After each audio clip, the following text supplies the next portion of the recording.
Mandala versus Jordan.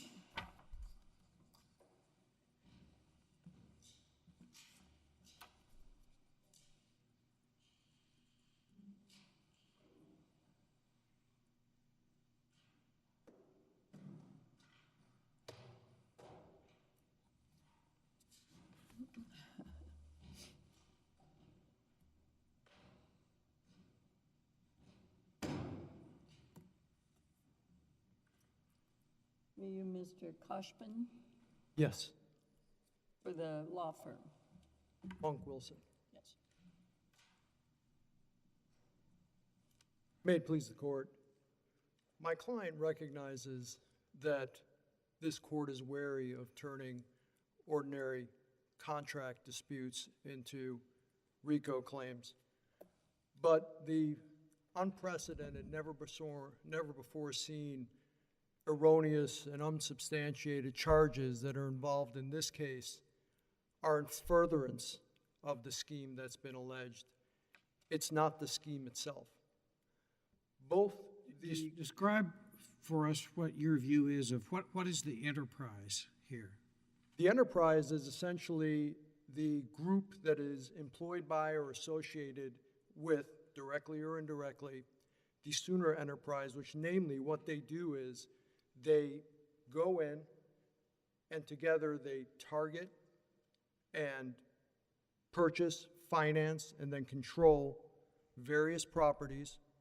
And then what they do is they overcharge tenants with regard to multiple different areas of the tenancy. Okay, yeah, you've given me a direct answer, and I appreciate that, but be a little bit more specific. So you said the group, so just tell us what entities, in your view, make up this enterprise being a term of art here. Yes, they fall under three categories, essentially. One is the Jordan-affiliated group, which the Jordan-affiliated group is Mr. Jordan himself, and then you have JP Banner, which owns the actual Banner Place building. You have Sooner, which is essentially owned by Mr. Jordan and who actually effectuates a lot of these charges and for lack of a better term, bogus OPEX reports. And JP Realty, which runs and owns the entity. And lastly, you have the Banner Investors, which Banner Investors actually is the one that brings on and defrauds the investors. Now, the second group is what I call the Jordan supplicants. And the Jordan supplicants are Mr. Florsheim and Ms. Hall and Ms. Maxa Jordan. And these are people that actually sent out the mail and wire frauds. How do you know they were, if they were employees, and I realize one of them ended up being married to Mr. Jordan, how do this is a kitchen sink list of defendants, because you didn't plead who was really, you probably would have done better if you had pleaded 2 or 3 defendants rather than 7 or 8. I appreciate that, Your Honor, and I appreciate the question. The point is that this RICO scheme, as in many RICO schemes, is broad. And as you held in your Thompson decision, as Judge Smith held in his Planbeck decision, and as given by the U.S. Supreme Court in Reeves and Judge Boyle in Bridgewater, this is a broad-based brush in terms of putting out a net capable of taking down the lowest rung, in the words of your opinion, Judge Smith, the lowest rung of the participants. The text of the statute itself says employed by or associated with. Let me ask you a question, though, about your client, the law firm, went in as an investor with Jordan, right? They went in first as a tenant, and then Also, later on, they became one of the investors. At the same time that Jordan's group purchased the property, right? Were they an investor in Banner or just an investor in property itself? After Mr. Jordan and the Sooner Enterprise took over the building, Right. my firm became an investor. Right. And that's before, And then you got bought out, right? and then we got bought out. But we got bought. But you don't have any claim that you were bought out under fraud or too low a price or anything like that, right? We're not asserting our claims as an investor. Okay. But that is not the actual standard of relatedness under the continuity prong or how it works. One of the things that I wanted to do is explain how, A, our claim is supported by the text 1962C, which essentially we were employed by or associated with an enterprise to conduct or participate directly or indirectly, this is the text, of the enterprise's affairs and through a pattern of racketeering activity. We sufficiently alleged those things for the purposes of a motion to dismiss, for sure. And we gave, although the trial court largely ignored it, the trial court basically largely ignored the RICO case statement that we put in, that she requested. We went point by point through each of the parties I just identified, which of course Mr. Phillips and LBLIC is the third group, Judge Smith, that was involved here, and the unsolicited records that were completely ignored by Judge Lynn, completely, as if they didn't exist, go in detail in terms of Mr. Phillips and LBLIC's involvement. And we went, after we received those letters, and we went and investigated and found out that there was a deeply intertwined interrelationship between Mr. Jordan and his affiliates and Mr. Phillips. In fact, it has still gone without response that the, quote, JP, end quote, in the JP multiple entities involved in the Sooner Enterprise, all those SPEs, the P stands for, it's gone unresponded, Phillips. Now, where ultimately we end up is that this is, the allegations not only are supported and comport with the text of 1962C, but they comport with the congressional intent behind 1962C. Literally, Sedema, 1985 U.S. Supreme Court case, reversed the dismissal of a civil RICO action based on an overbilling scheme that involved inflated charges and non-existent expenses. This is a U.S. Supreme Court. And in that decision, the U.S. Supreme Court noted, one, Congress's express admonition that RICO is to be liberally construed. Two, Congress wanted to reach both, quote, legitimate and illegitimate enterprises. And this is not news. This is not something that's been only going on since 1985. In 2023, the U.S. Supreme Court, quoting Sedema in its Smajan decision, again said the same things, and it said that the RICO statute, the civil RICO statute, is, quote, notoriously expansive in scope. That's the text. That's the congressional intent. And we're on a motion to dismiss. Now,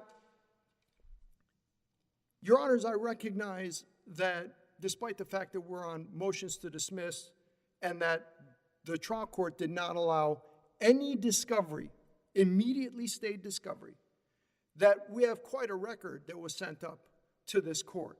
So what I'd like to do with the remainder of my time, of course subject to any questions you may have, is I want to give 7 key examples of important sets of allegations that were either completely ignored by the trial court or actually where she took and drew inferences against my client and in favor of appellees. And as you do that, be sure you tell us how you've complied there with Rule 9B. Yes. I think that'll become self-evident as I describe that. Let's take the first example. The district court completely ignored the allegations and detailed documents describing certain particular lawsuits and even sworn deposition testimony involving similar victims of the Sooner enterprise. And these lawsuits alleged fraudulent and even, quote, criminal, end quote, overcharging. In doing so, the trial court not only ignored the allegations, but it ignored the allegations and submissions in the RICO statement she herself requested for us to provide, which has to be considered on the motion to dismiss. And she only referenced the first amended complaint in the discussion of other victims. So it's important to note before I get to 2 of these cases that in the district court opinion by Judge Boyle that was the basis of this court's recent D&T decision, the decision that you were on the panel for, Judge Jones. In that district court opinion, she specifically described by name the lawsuits that were identified by the plaintiff and bit by bit, with specificity, went through them as required by HJ, Inc., and multiple of its progeny.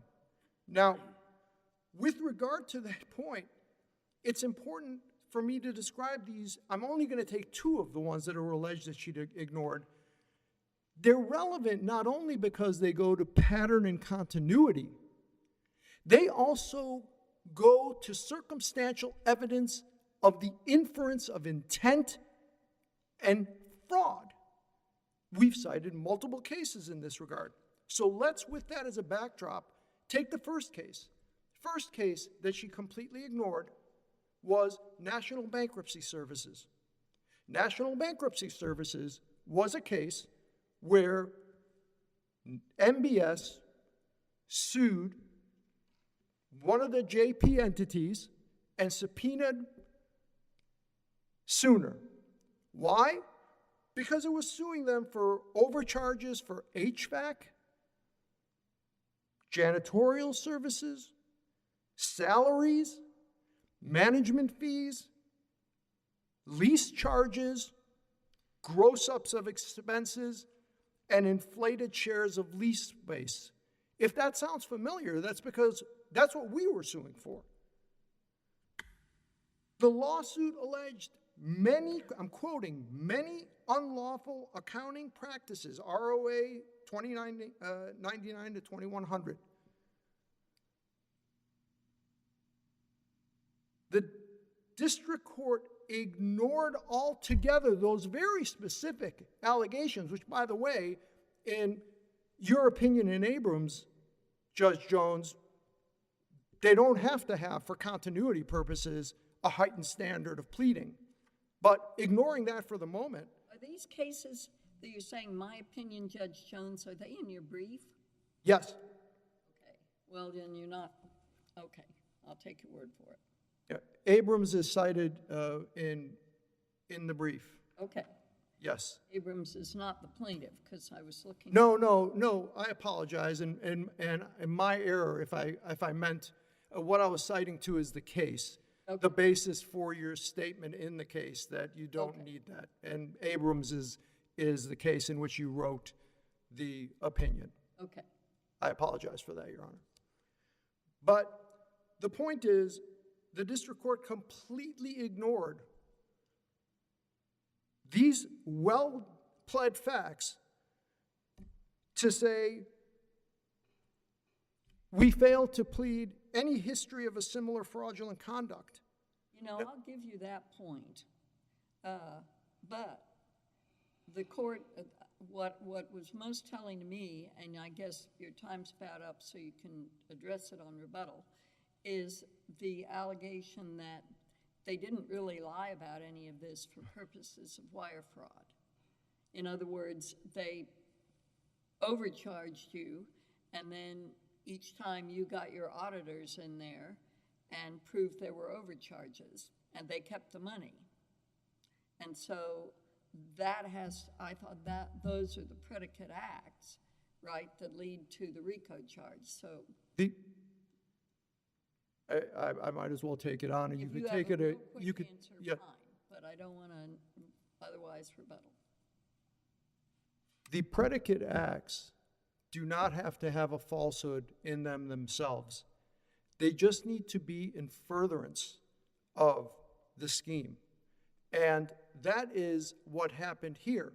And both in Comstock, this court's decision, as well as in U.S. Food Service, Second Circuit, it made very clear.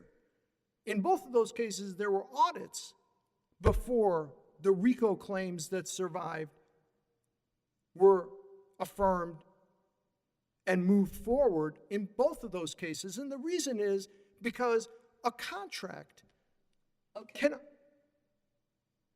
Thank you, Your Honor. Okay, that is in your brief, I know. Okay, you have a chance for rebuttal. Thank you, Your Honor. All right, Mr. Schorsch. Yes, Your Honor. May I proceed? Yes, sir. Your Honor, I'm only going to touch on a few points. I only have 10 minutes. I'm sharing my time with Mr. Madden. I'm going to start where counsel left off, where he suggested that the Honorable Judge Lynn somehow failed in the depth of her analysis, failed to dig deep enough to determine whether he had a well-pled complaint. Speak into the microphone, please. Whether he had a well-pled complaint, and whether thereby he also satisfied the pleading requirements for fraud under 9B, which are more stringent. Counsel respectfully glosses over the obligation under 9B when pleading fraud, of which wire and mail fraud is a fraud. A fraud is a fraud is a fraud, and you must plead with greater particularity. Judge Lynn, just like Judge Boyle in her case, which this court most recently ruled on in D&T, both of them went through an exhaustive analysis of enterprise, of continuity, of the fundamental underlying building blocks that would be required. Most telling, when this court was considering D&T, which, in all fairness, if one were to take facts and put them on a scale, there were far more unsettling facts in D&T that could have mitigated in an emotional sense, in a real-world sense, for a finding that they met their pleading requirement, for a finding that they might stay in federal court under civil RICO, as compared to our case. I would say the scale is at about 90 versus about 10 if you compared the facts of those two cases. And yet this court, true to its guidance from the Supreme Court, true to its earlier progeny, said no, it's not enough. And it focused on 9B, and it focused on the commercial entity, the underlying proper commercial purpose. Let's look at what his case is really about. And there's really only 2 or 3 things to focus on. My father told me, and I never really understood this comment, maybe until this morning when I thought about it. He said to me often, stop making everything a federal case. Not everything is a federal case. I didn't know what he meant. He meant a big deal, I thought. Well, it means quite a bit more here. It goes to the jurisdiction. It goes to the constitutional ambit of this court's duty. This is not a constitutional case. This is not a big deal. This is a landlord-tenant dispute arising out of one lease with one tenant at one property in one city with one landlord, one tenant, one management company, and a litany of written terms in a written lease reviewed by a major Dallas law firm over and over and over again as they approved and continued their tenancy in the building. They even continued it from prior owners to current owners. They even liked that building so much that they invested in it, as you, Judge Jones, pointed out. Now, in their zeal to throw out a veritable potpourri of damaging facts, to create some continuity, to create some connectivity between these people and these events, sufficient to meet the stringent burden of RICO and an enterprise and continuity, they throw in the following statement. We were investors, except there is not, as you noted, an investor claim in this suit. There is not an investor damage. There is not an investor portion of this suit. They throw it in because there are investor cases out there, even one out of the Honorable Judge Lynn's court, the Baymark case, in which she says just barely did they make the pleading standard. They may not make it to a Rule 56, they may not make it to a directed verdict, but they just barely make it over that minimum threshold, and they just barely survive 9B with their fraud facts, in part because it was an investor suit. And you can see it in her analysis. This is not an investor suit, and yet they threw that in there. Now, it does have one salient, relevant application to this case. If you'll note in the factual description and the exhibits, including in the RICO case statement, which I might add was given a year almost after it should have been. In Judge Lynn's court, it's effectively a standing obligation that when you file a RICO case, you file a RICO case statement, and her clerks just missed it. I'm not telling you, because I went and looked at her website again last night, that it's a standing order for that senior judge. But at one point, it was a standing order for the entire Northern District in Dallas, and then not anymore, but Judge Lynn always required it.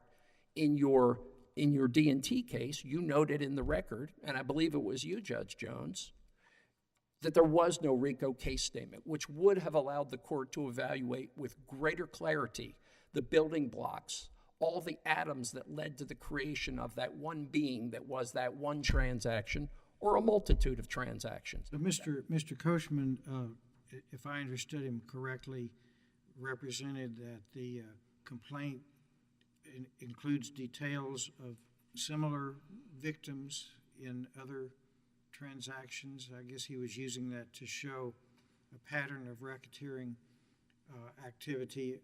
We accept those as true at the pleading stage. Tell us whether or whether or not that's relevant in terms of getting past 9B and Rule 12. I didn't think it was relevant, and Judge Lynn didn't think it was relevant, although I think the question is salient, because he brought it up and it's of a concern to the court. The reason I don't think it matters is because Judge Lynn did consider it. She gave them an original pleading. She gave them the automatic amended pleading. She realized they hadn't done the RICO case statement. So almost a year into the case, they filed approximately a 75-page RICO case statement. Then they responded to our Rule 12b-6. So they've had 4 opportunities in great detail with attachments to tell their best story that included this allegation that there were others. Well, there was another building. It wasn't the same building. There was a different lease. We don't know what the terms of it were. There were different tenants. We don't know what their terms were. But in terms of just the common understanding of the term pattern of racketeering activity, that would add substance, would it not, to their complaint? It could if, as Judge Lynn and before her Judge Boyle in that other case, as they looked at, did the underlying predicate acts that they're pointed to in that case for purposes of continuity, for purposes of future risk and future victims, did it really reflect that with enough plausible variability that we can look at that and say that's well pled and we can accept it as true? Judge Lynn thought not, Judge Boyle thought not, this court thought not on Judge Boyle's case, and I think it should think not again because it did not tie to the same property. It's just another landlord dispute over OpEx. I have disputes with my own landlord over OpEx. It's a lot of money. It's a lot of overcharges. It can be a lot. in a, It was here alleged to be a lot. it is alleged to be a lot, but whether it was a single dollar or a huge amount of dollars, it's not here on diversity, it's here on federal question. I mean, it is, it's plausible in light of that D&T case, which had a similar MO, where you buy a building and then you somehow your captive insurance company owns it, and then you siphon money out of the tenants. Sounds like a risky way to make illicit profits, but it sounds plausible. But whether it involved wire and, the predicate acts is another matter. Your Honor, respectfully, I see the analogy at 2,000 feet. When we come down to 100 feet and 50 feet and right on top of it with a microscope, I think it's very dissimilar. I think that in D&T, there was arguably an effort to buy entities that were targeted. If you believe their case, my clients targeted this particular building to get to them, because they're the only plaintiff, targeted their lease to get to them through OPEX. How many tenants are there? Oh my goodness, I think it's a 15 or 20-story building. The tenancy changes over time. I couldn't possibly tell you, but there's a lot of them. It's a commercial multi-story building. They're not the only tenant. They're not even close to the only tenant. And to believe them, they were targeted. To believe them, the underlying acts were specific fraud acts sufficient to meet 9B. Of great importance, since they want to guide you to their belated RICO case statement, Mr. Munck, the managing partner, the driving force of this lawsuit that his own firm had to handle rather than another firm. One might ask why that is so. It's all speculation, but to me it's a question. He points to the fact that when he was an investor, and though he got bought out and has no complaints, he received documents that showed, from the investor standpoint, the building would be more profitable by lower OPEX, greater profits. As a tenant, he claimed at the same time he received documents that showed that the OPEX would go down and they would do better. That means that before he signed off on his new lease, I'm done, Your Honor, may I finish my sentence? Yes? Before he signed that new lease, he had written proof of both extents, which means he has no reliance. When he goes and signs a written lease as a highly educated lawyer that he now wants to rely on for you. Okay, thank you. Thank you, Your Honor. All right, Mr. Madden.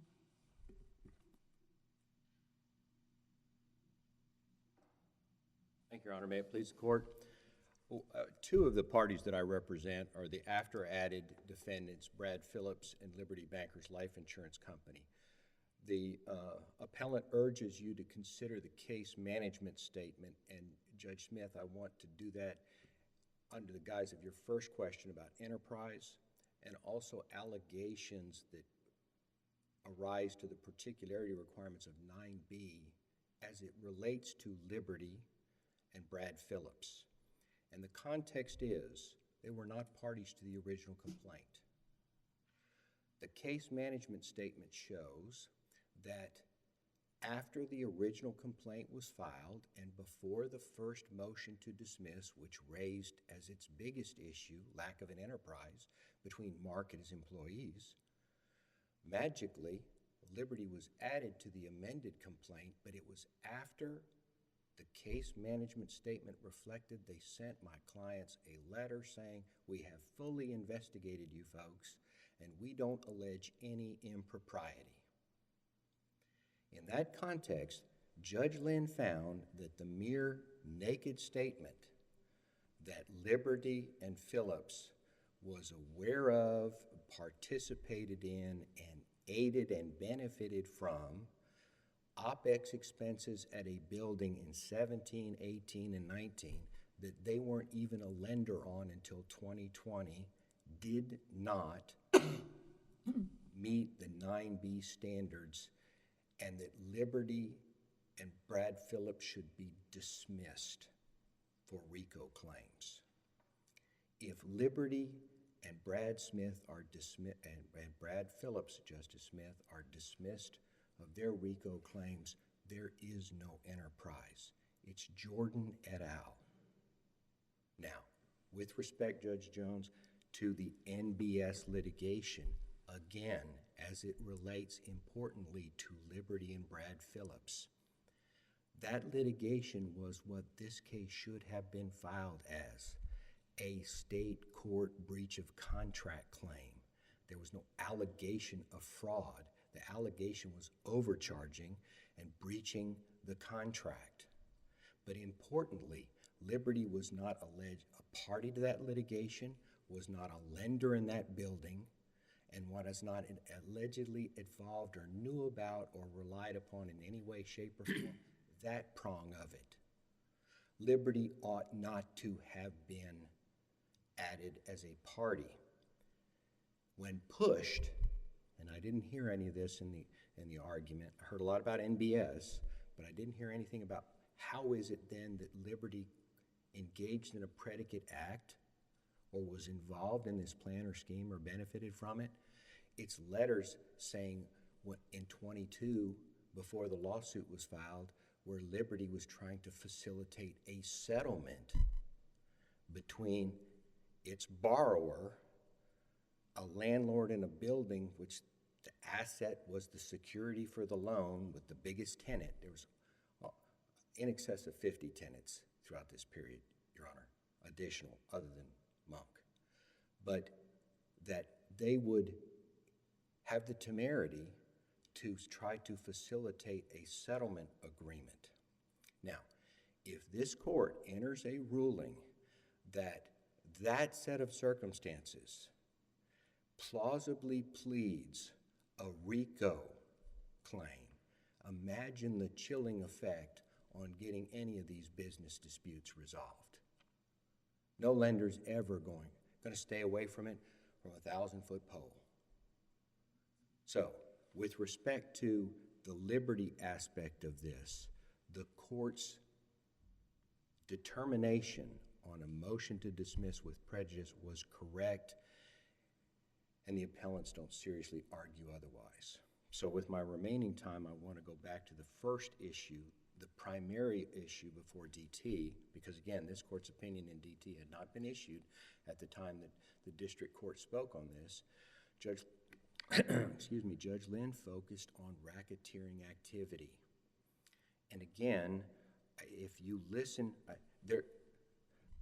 there's four different, Mr. Schorsch pointed out, there's a pleading, an amended pleading, a RICO statement, a response to a motion to dismiss, and all the exhibits that are attached to those. And you have different stories and different arguments at different times. So in this court, there are a whole plethora of new cases where they contend that breach of contract without more is enough, and those are explicated at page 25 through 27 of my briefing, and in that I articulate each instance in where those cases required more than a simple breach of contract. So here's the three issues that I think they rely upon.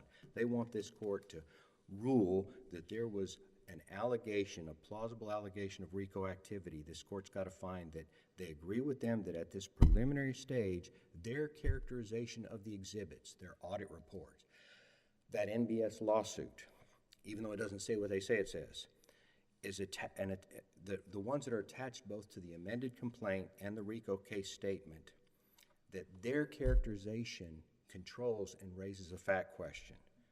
That a mere breach of contract, that is, a contractual overcharge, is sufficient misrepresentation to support a claim for mail fraud. And in that regard, I'll go back to this. They want to talk about this court's recent opinion in Swenson, was argued in their reply, so we didn't brief it, that they say overrules this court's Arruda opinion and its adoption of Zell-Pearlman.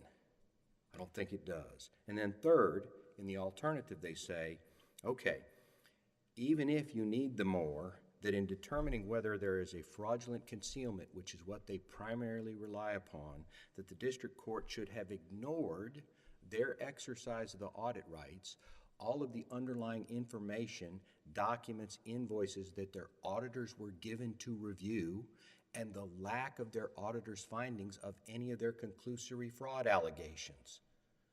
And they don't have any. If you look at their reply, they rely, of the cases I explicated 25 through 27, they're down to Sandwich Chef and Comstock. And there is that naked statement in Sandwich Chef that says, you know, we can rely upon a concealment without an obligation to disclose and a naked breach of contract for overcharge. But in order to take that and apply it to this case, you have to ignore the fact of what the underlying facts and circumstances were.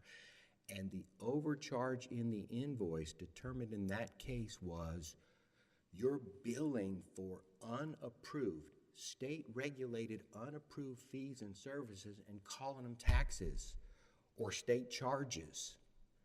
That's not what the OPEX reports and the general ledgers that were sent in support of it when they were sent showed. It showed actual checks to actual people for actual work. And the audit opinions didn't find otherwise. In Comstock, the Comstock opinion relied upon, well, importantly, in that case, they considered the fact that an audit was a part of the procedure in determining whether RICO occurred. In that case, in Comstock, what the defendant did was when the city went to exercise their audit rights, they had their folks manufacture artificially time records. That's what the evidence showed. That's what the allegations were. There's none of that here. None of that. I'll give you, for instance, Judge Jones, you said this is a big charge. Half of the charge that we're talking about of overcharges is management fees. In the first 2 years, there were 2 auditors. The first auditor said, well, I think the management fee shouldn't be 5%, it should be 3.25%. The next auditor comes back and says, well, we've looked at the fact that their first auditor was their broker, which wasn't independent of the lease, and that's why they got a new auditor for 19. The new auditor came in and said, okay, well, I've looked at it, I'm going to punt it, and I'm going to say, I'm going to fix it at 4% because that's what Gadecki charged him for 20 years. Before Banner took over. Now that's a delta of hundreds of thousands of dollars. Of course, the deal is if you're running it so that you're friends with ones, you're basically laundering the money, excessive charges to your friends,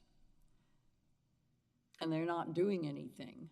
Judge, I could speculate about that, but there's no specific allegation that any of this money was upstream to Liberty or Brad Phillips. In this allegation. The only allegation is the conclusory allegation that we have knowledge of and benefited from it. That's just the statement, a conclusory statement of an element of the claim. There's no plausible factual scenario or recitation anywhere in this pleadings, anywhere in the RICO case management statement, or anywhere in the attachments that this court should read and review the context of over the conclusory allegations that would establish that other than the letter in August of 2020 before they sued Liberty and Mr. Phillips saying, we've looked at it and you've done nothing wrong. Thank you, Your Honor. All right, thank you. Okay, Mr. Khoshbin, rebuttal.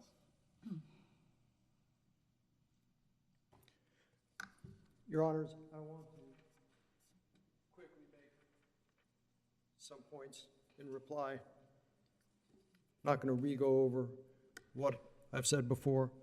One, D&T concluded there's no continuity or threat of continuing activity.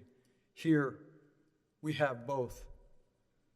In fact, they admit that after this dispute arose, they completely stopped sending us OPEX reports. There is no greater evidence of intent or contribution or continuity of the scheme stronger than the fact that they completely stopped providing us any information regarding what they were doing anymore after the dispute arose. You still have audit rights, though, don't you? We have audit rights, which would be a little bit difficult without having any of your OPEX reports. But the point is that audit rights, much less any contractual rights, do not vitiate fraud. They don't vitiate theft. A contract can't do that. In both U.S. Food Service and in Comstock, they had an audit before they brought. That's how you figure out what's happening in the scheme. That is the very essence of what's happening here. Of course we had to do that, or we're going to have to sue them for an accounting. But that doesn't vitiate theft. That's just part of the process. And by the way, again, U.S. Food Service, Comstock, both had audit in them. And the case I was referencing, National Bankruptcy Services, had an audit before they discovered all those fake charges. The second point is she erred by having a heightened or strong inference pleading standard. It is plausibility. It is plausibility under Afshani, Bollinger, IAS, all this court's decisions. And of course, everyone is familiar with Twombly and Iqbal.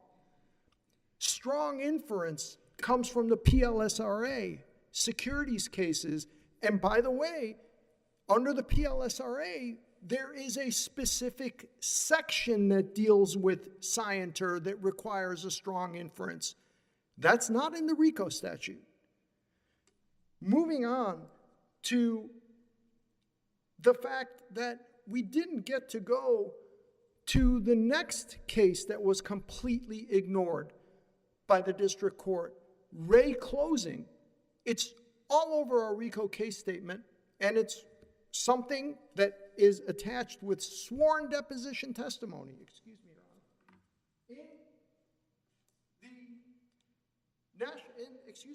In Ray closing, you literally had allegations of crimes.